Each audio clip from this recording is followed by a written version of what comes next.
AP శాసన మండలి సమావేశాలు 8వ రోజు ఉద్రిక్తంగా మారాయి. తిరుమల నెయ్యి కల్తీ అంశం చర్చకు పట్టుబట్టిన వైసీపీ సభ్యుల ఆందోళనతో సభ గందరగోళంగా మారింది.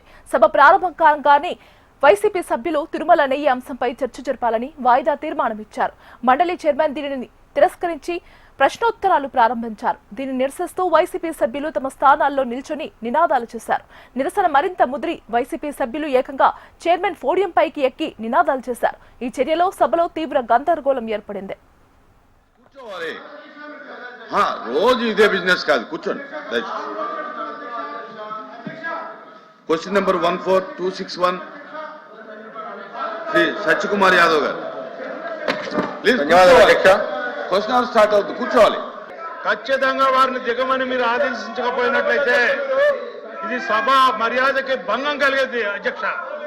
ఈ రకమైనటువంటి పరిస్థితులు ఈ సభలో ఉద్భవిస్తూ ఉంటుంటే గత 4 రోజుల నుంచి కూడా సభ జరగకుండా మీరు ఈ రకమైనటువంటి ప్రక్రియకి అవకాశం ఇచ్చేలాగా ఉంది అంటే మీ మీద కూడా ఒక అభిప్రాయం కలిగే అవకాశం కలిగింది అధ్యక్ష.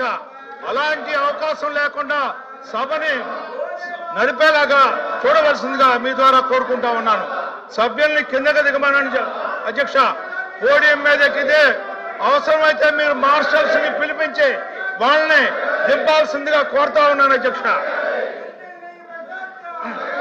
అధ్యక్ష, ప్రశ్న అడిగి సమాధానం ప్రభుత్వం దగ్గర నుంచి రాబట్టడానికి కూడా అవకాశం లేకుండా చేసే ఈ సభ మర్యాదని మంట కలిపే పరిస్థితి సభ్యులకు కల్పిస్తూ ఉంటుంటే మీరు చూస్తా ఉండటం అనేది మంచి పని కాదు అధ్యక్ష.